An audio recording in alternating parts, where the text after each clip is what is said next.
네, 벌써 한 해가 이제 마지막 주일을 우리가 맞이하고 있습니다. 그동안 하나님께서 베푸신 은혜를 돌아보고 마지막에 이 시간들을 우리 오늘 하루 종일 그렇게 감사로 채워가는 우리 모두가 되기를 바랍니다. 인간의 삶에는 99%가 일상적인 일이랍니다. 별일 일어나지 않는 늘 하던 대로의 일, 99%. 그런데 거기에 나머지 1%는 결정적인 순간이 있답니다. 99%의 일상과 1%의 결정적인 순간. 그런데 이 1%의 결정적인 순간이 나머지의 99%의 일상적인 일을 결정하곤 합니다. 이 1%의 시간을 우리는 어떻게 선택하고 판단할 것인가? 이 귀한 시간을 어떻게 보낼 것인가? 거기에 대한 다짐과 결단과 고백이 필요한 날이 아닐까 생각을 해봅니다. 365일 다 귀한 날이지만 한 해의 마지막을 맞이하고 있는 이 오늘 하루가 하나님께서 베풀어 주신 한 해 동안의 시간들을 돌아보고 또 감사하는 그런 뜻깊고 의미 있는 시간이라고 할 수 있습니다. 그래서 이 결정적인 순간에 마음을 쓰고 최선을 다하고 또 절실하게 맞이하게 되는데, 성도의 삶에 있어서 절실한 순간이 오면 우리는 하나님께 매달리곤 합니다. 하나님께서 일하시기를 소망하는 것이죠. 오늘 말씀에 베드로는 헤롯 왕에게 붙잡혀서 죽음을 눈앞에 두고 있습니다. 그리고 성도들은 절박한 심정으로 하나님께 매달립니다. 그런데 오늘 말씀을 이제 본문이 길어서 일부분만 읽기는 했으나 처음부터 12장에서부터 쭉 보다가 보면 좀 의아한 일이 벌어집니다. 그렇게 절박하게 하나님께 구하던 기도가 정작 이루어졌음에도 불구하고 베드로 구해달라고 기도했잖아요. 그런데 베드로 왔어요. 이 교인들이 이걸 받아들이지를 못하는 겁니다. 그래서 왜 이를 받아들이지 못했던 걸까? 오늘 말씀을 통해서 기도를 통해 찾아오는 기적의 역사를 우리가 믿음으로 더 의연하게 받아들이고 맞이하는 저와 여러분 되기를 바랍니다. 먼저 앞에 11장에는 앞의 내용에는 백부장 이방인 고넬료가 세례를 받고요. 그리고 안디옥에 이 수리아 안디옥에 있는 이 안디옥에 부흥이 일어나고 있다는 이야기를 들었습니다. 이방인에게로 복음이 급속하게 전해지고 전파되고 있는 상황입니다. 반면에 예루살렘 교회는 분위기가 어렵습니다. 그게 헤롯 왕의 핍박이에요. 이것은 교회 박해가 새로운 국면으로 접어들고 있다는 것을 의미하는데요. 이전까지의 박해는 어땠습니까? 교회의 박해는 대제사장이라든지 이 바리새인과 같은 종교 지도자들이 했던 박해입니다. 그런데 이제는 더 강한 힘을 가진 공권력을 가진 헤롯 왕이 박해를 주도하고 있습니다. 과연 헤롯은 어떤 사람이고 왜 교회를 박해했던 걸까? 이것부터 한번 보겠습니다. 당시에 유대 땅을 다스리던 헤롯 왕가는 상당히 복잡한 가계도를 가지고 있습니다. 집안이 좀 복잡해요. 우리가 알고 있는 헤롯 대왕은 헤롯 안디바 1세를 말합니다. 예수님 태어날 당시에 헤롯 왕이었죠. 그 헤롯 왕이 예수님 탄생 시에 베들레헴 인근에 있는 2살짜리 이하의 아이들을 학살하는 잔인한 왕으로 기록되었습니다. 그런데 오늘 말씀에 등장하는 헤롯은 헤롯 아그리파 1세를 말합니다. 그 옛날 헤롯 대왕의 손자예요. 안디바의 손자가 헤롯 아그리파입니다. 이 헤롯 가문의 특징이 하나 있습니다. 원래 헤롯 가문은 에돔 출신이다 보니까 정통 유대인들이 아니면서도 유대인을 다스려야 했기 때문에 유대인에 대한 묘한 열등감을 가지고 있었던 사람이에요. 그래서 헤롯의 정책은 유대인들의 환심을 사는 데에 주력을 합니다. 이런 점에서 헤롯이 교회의 지도자 야고보를 처형하고 이제 베드로를 처형하기 위해서 잡아 가둔 것입니다. 이건 뭘 말하느냐? 다수의 유대인들이 이걸 원하고 있다는 겁니다. 정치적으로 보았을 때 기독교를 말살하는 것이 자기에게 유리하겠다 생각을 한 거예요. 헤롯이 야고보를 죽이고 나서 대중들의 반응을 살펴보니까 3절에 보니까요. 유대인들이 이를 보고 기뻐했다라고 했습니다. 이 분위기를 살피던 헤롯이 이 여세를 몰아서 그래? 그러면 베드로까지 처형해야 되겠구나. 완전히 교회를 말살시켜야 되겠구나 생각을 한 겁니다. 헤롯의 입장에서는 어찌되었건 하나의 종교로 담장 안에 가두어 놓고 통치를 하면 수월합니다. 유대가 예루살렘이 기독교가 됐던 유대교가 됐던 어찌되었건 하나의 종교로 그렇게 다 담장 안에 가두어 놓고 통치를 하면 쉬운데 이 교회를 보니까 유대인들과는 달리 자꾸 이방 세계로 확장하고 뻗어나가고 있는 겁니다. 그는 복음의 증거자들이 자기의 통치 영역, 통치 환경을 자꾸 어지럽히고 성가시게 만드는 것이 불편했습니다. 그냥 조용히 유대인들처럼 유대교처럼 주어진 삶의 일상적인 쳇바퀴 돌아가듯이 그냥 그대로 살면 통제하기가 쉬울 텐데 막 세계로 뻗어나가고 세상으로 나가고 이방인들과 접촉하고 그들한테 복음을 전하고 이러니까 신경이 쓰이는 거예요. 그래서 헤롯은 이 야고보와 베드로 이 사도들을 박해하기 시작을 한 겁니다. 그러는 동안에 교회는 아주 큰 위기를 맞이하고 있었죠. 안디옥 교회가 부흥을 한다고는 해도 예루살렘은 지금 분위기가 좋지가 않았습니다. 거기다가 헤롯은 교회의 지도자들을 잡아다가 이 처형할 마음을 가지고 있었던 겁니다. 벌써 교회 지도자들 이 야고보가 헤롯에게 처형을 당한 상태입니다. 이제 베드로까지 죽게 된다면 앞으로 교회는 어떻게 되는 건가? 이 교회를 누가 돌보겠습니까? 베드로는 이미 2번이나 감옥에 갇혔던 경험이 있었던 사람이에요. 그런데 그때는 어찌해서 다행히 요행이 금방 풀려날 수 있었습니다. 그런데 이번만큼은 베드로를 살릴 방법이 없습니다. 어떻게 해야 되겠습니까? 여러분, 우리 주님께서 교회에 주신 놀라운 선물이 있습니다. 요한복음 14장 14절에 너희가 내 이름으로 무엇이든지 내게 구하면 내가 행하리라. 무엇이든지 내게 구하면 내가 행하리라. 바로 우리 주님의 이름으로 구하는 겁니다. 기도. 그래서 아마도 베드로가 붙잡혔던 날부터 이들은 간절히 하나님께 기도하기 시작을 합니다. 이렇게 기도가 한창인 가운데에 감옥에서는 베드로의 처형이 계속해서 다가오고 있었습니다. 이제 하룻밤만 지나면 베드로는 꼼짝없이 처형될 판입니다. 이를 위해서 헤롯이 베드로를 얼마나 철통같이 잡아두고 있습니까?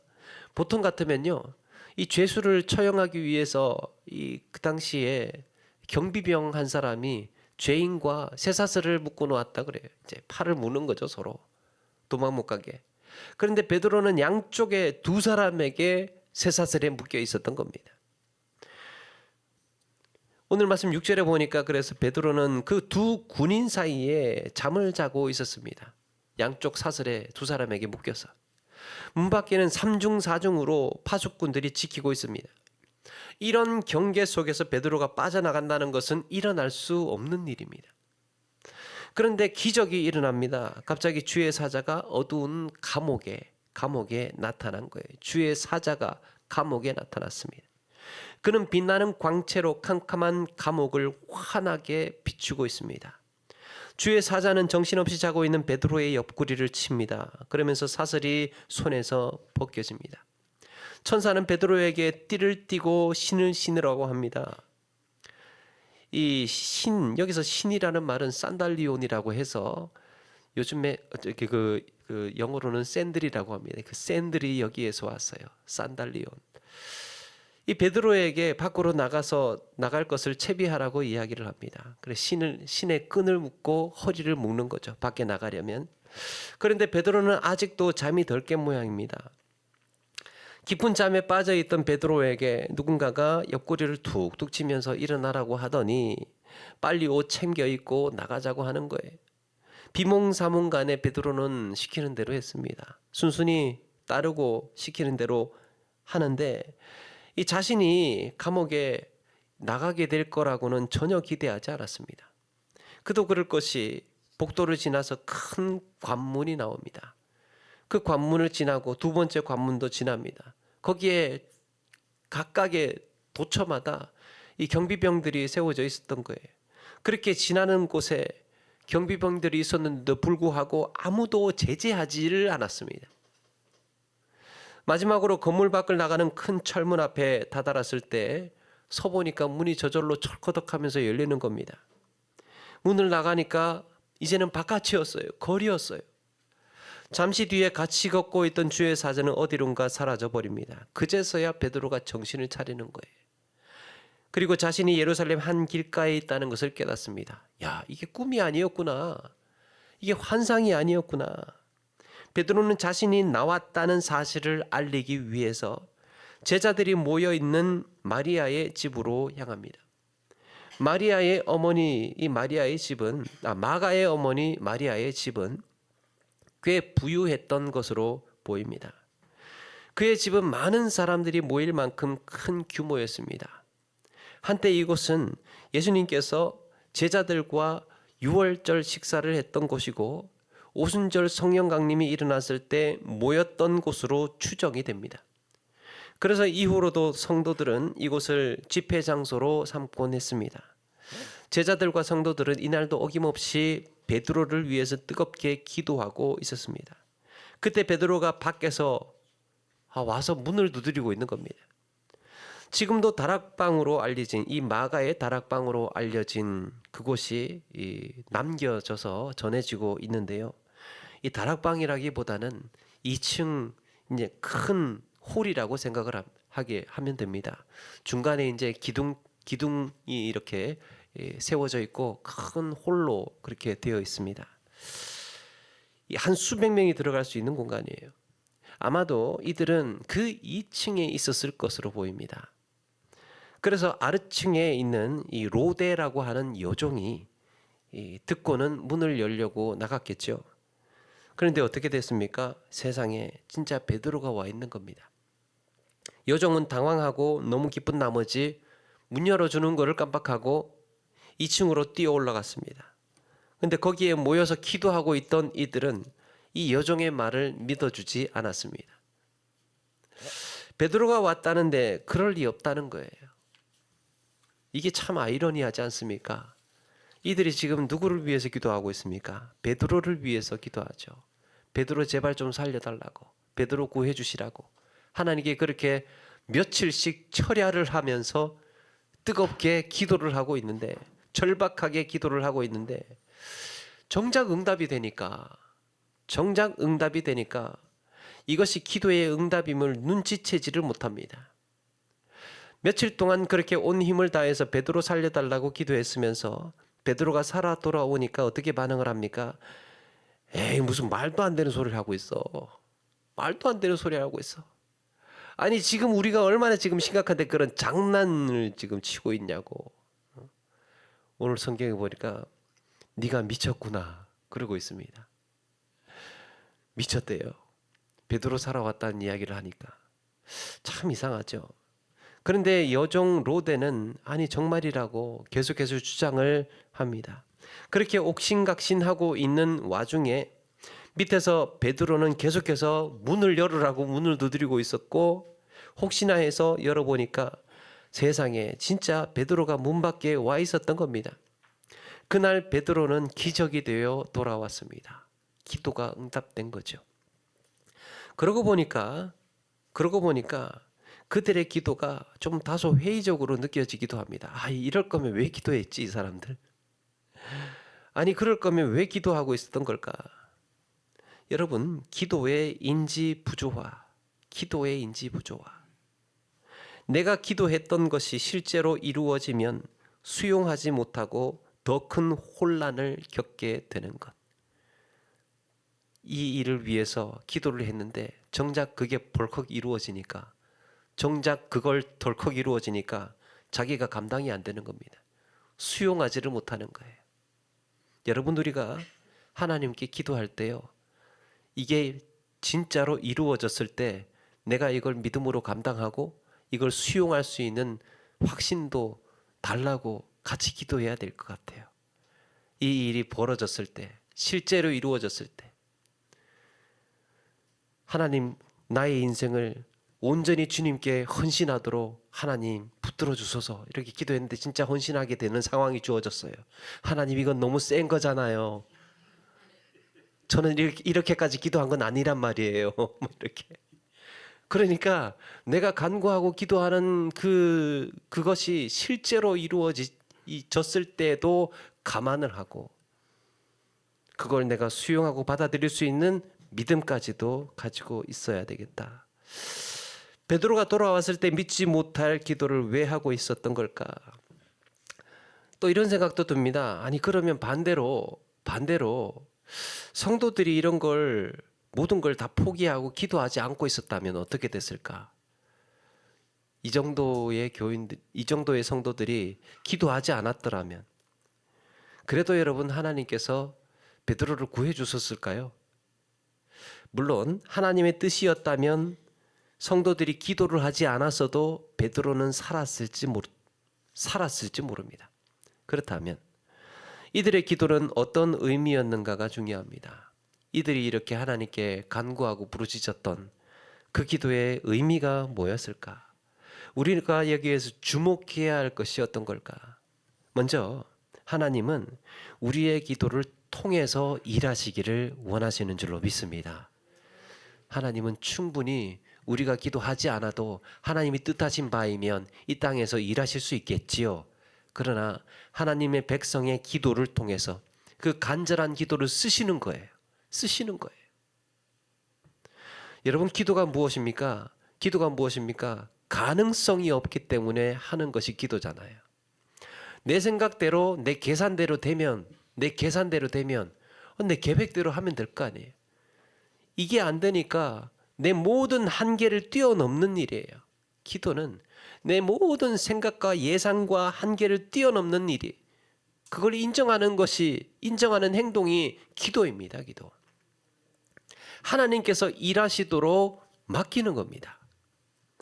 구약의 이사야 선지자는 하나님께서 기뻐하시는 금식에 대해서 이야기한 적이 있습니다. 그런데 그 내용을 가만히 들여다보면 이것은 금식의 능력을 말하는 것이 아니라 기도의 능력을 말하는 겁니다. 여러분, 금식을 할 때 금식 자체가 목적이 아니지 않습니까? 오늘은 일주일 할 거야. 일주일이 목표야, 목표. 이게 아니라 이를 통해서 응답하실 하나님의 은혜를 기대하는 거죠. 금식을 통해서. 그래서 금식은요, 하나님을 향한 기도가 전제되어 있는 거예요. 금식 기도인 거예요. 이사야서 58장 6절 이하에 이렇게 말씀합니다. 내가 기뻐하는 금식은 흉악의 결박을 풀어주며 멍에의 줄을 끌어주며 압제당하는 자를 자유하게 하며 모든 멍에를 꺾는 것이 아니겠느냐. 그런데 이것이 기도를 전제로 하고 있다는 걸 증명하는 하나님의 응답이 이어집니다.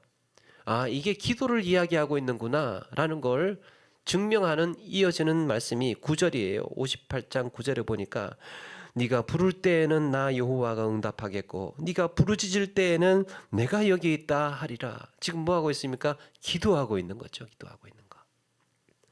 어린아이가 절박하게 울부짖을 때, 애가 막 울고 있을 때 엄마가 급히 달려오죠. 그리고 그 아이를 안고 오르고 달랩니다. 그랬냐고, 아팠냐고, 힘드냐고.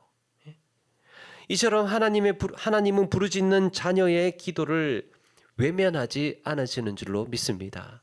하나님께 부르짖을 때에 부모가 와서, 엄마가 와서 아이를 안고 오르고 달래는 것처럼, 그래 내가 여기 있다, 그래 내가 여기 있다 응답하신다는 거예요. 주님의 옷자락을 붙들고 늘어지는 여인의 심정으로 구할 때 위로하시고 은혜를 베푸시는 하나님. 그래서 여러분, 이렇게 읽을 수 있습니다. 내가 기뻐하는 기도는 흉악의 결박을 풀어주며 멍에의 줄을 끌어주며 압제당하는 자를 자유하게 하며, 내가 기뻐하는 기도는 모든 멍에를 꺾는 것이 아니겠느냐. 내가 기뻐하는 기도는. 여러분, 그래서 그래서 기도는 놀라운 기적의 역사가 일어나기를 바라면서 이 땅에서 보내는 편지예요. 우주 만물을 지으신 하나님이지 않습니까? 전능하신 하나님이시지 않습니까? 그 하나님께서 이 땅에 오셔서 내 삶의 자리에 오셔서 이 일을 주장하시옵소서 우리가 초청하는 겁니다. 그렇게 예루살렘 교회는 베드로마저 이룰 수 없다는 이런 간절함에 필사적으로 하나님께 매달리기로 했던 겁니다. 이를 하나님은 기쁘게 받으셨습니다. 우리의 연약한 생각으로 단정하거나 포기하지 않고 우리에게 주시기를 원하시는 하나님께 그렇게 기도해 나가시는 우리 모두가 되시기를 바랍니다. 사람의 생각으로, 우리 짧은 생각으로 에이 이렇게 될 거야, 답이 뻔해, 이렇게 우리가 단정하거나 포기하지 않고 기도하라는 거죠. 우리 또 한 가지 주목해야 할 것은 바로 기도가 내 방식대로 이루어지지 않더라도 거기에 순종하자는 거예요. 내 방식대로 이루어지지 않더라도. 과연 성도들이 여러분, 예루살렘 교인들이 기도하면서 기대했던 응답이란 뭘까요?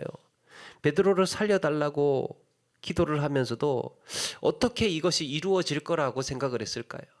사람은요 참 복잡하게 생각을 하는 것 같아요. 이 기도가 이루어지려면 어떤 상황이 벌어져야 될까? 헤롯 왕이 갑자기 죽이라도 해야 되는 걸까? 아니면 헤롯이 마음이 바뀌어서 베드로를 풀어주는 놀라운 역사가 일어나야 되는 걸까? 그러려면 헤롯도 마음도 바뀌어야 되고 또 여러 가지 이 주변의 환경도 달라져야 되고 여러 가지 조건도 변화되어져야 되고 이런 여러 가지 복잡한 생각을 해요, 사람은. 예수님께서 여러분 오병이어의 기적을 보이실 때요, 예수님은 보리떡 5개와 물고기 2마리를 쓰셨습니다. 그때 제자들은 참 걱정이 많았어요. 아니 이걸로 어떻게 이 많은 사람들을 먹이라는 거야? 어떻게 이 많은 사람들을? 이걸로 이 많은 사람들을 이 많은 사람들에게 떡을 먹이려면 200데나리온은 넘게 필요할 텐데 지금 돈도 들어가야 된다는 생각도 하고, 그리고 또 이 저녁에 지금 남자들만 5,000명이라고 했으니까 거기에 그 여자분들도 같이 있고 애들도 같이 있고 하면 얼마나 많겠습니까? 지금 이만한 양의 떡을 구하는 것도 문제예요. 어디 가서 이만한 양의 떡을 구해 온다는 거예요. 그런 걱정도 하는 겁니다. 어디서 사오지? 어디서 사오지? 누가 다 데리고 이걸 누가 다 들고 오지? 12명으로 부족할 텐데 제자들만 보내서 이런 걱정을 하고 있었던 겁니다. 그런데 예수님의 방법은 무엇입니까? 예수님의 방법은 그냥 나눠주는 거예요. 그냥 나눠주는 거. 주님의 생각은 우리의 생각과는 달랐습니다. 뭘 그리 걱정하느냐? 하나님은 그냥 나눠주시면 돼요. 어떤 사람이요 물에 빠져서 어려움을 겪고 있었습니다. 물에 빠져가고 있었습니다.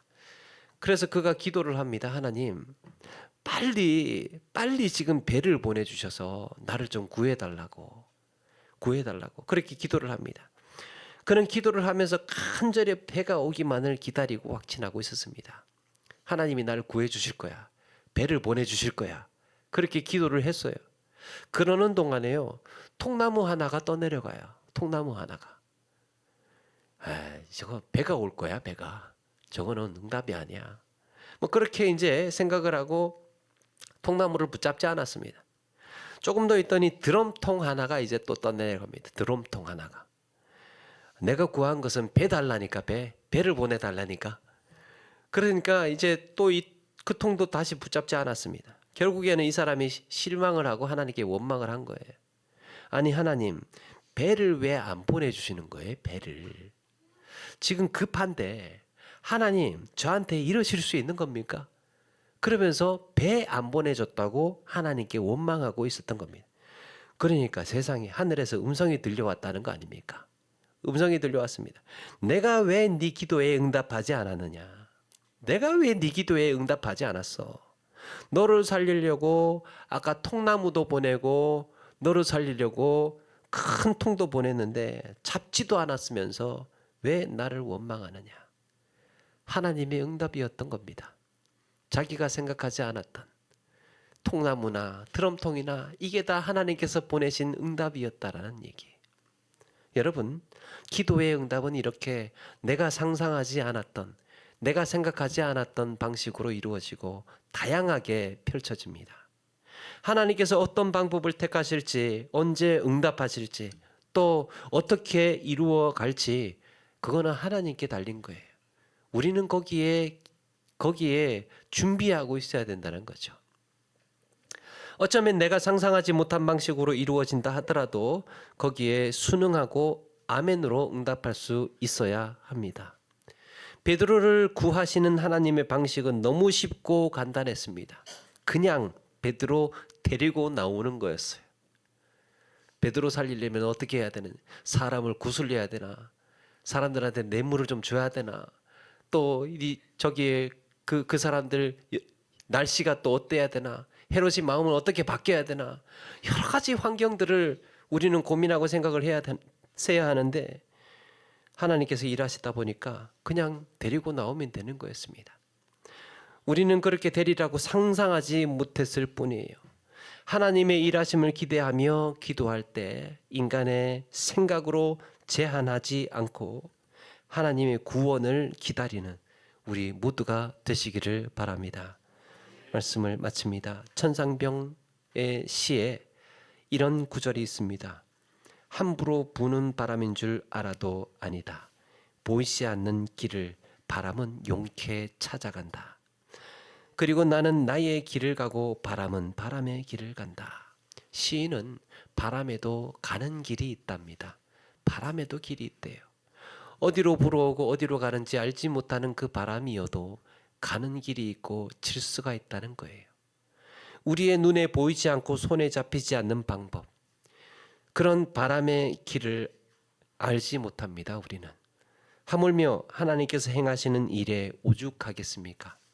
하나님께서 어떤 방식으로 언제 어떻게 이루어 가실지 우리는 전혀 알 수가 없습니다. 그래서 때로는 바람이 불어가고 나서 바람 불었구나 라는 걸 알게 되는 것처럼 우리가 응답받고 나서 이게 응답이었구나, 하나님께서 이렇게 일하고 계셨던 거구나 라는 것을 뒤늦게야 알게 되는 경우도 있습니다. 그러므로 여러분, 우리의 작은 소견대로, 우리의 생각대로, 내가 제안해 놓은 대로 이루어지기만을 생각하지 않고 어떻게 응답하시든 간에, 무엇을 주시든 간에 거기에 우리가 순종하고 감사할 줄 아는 그런 우리 모두가 되기를 주님의 이름으로 축원합니다.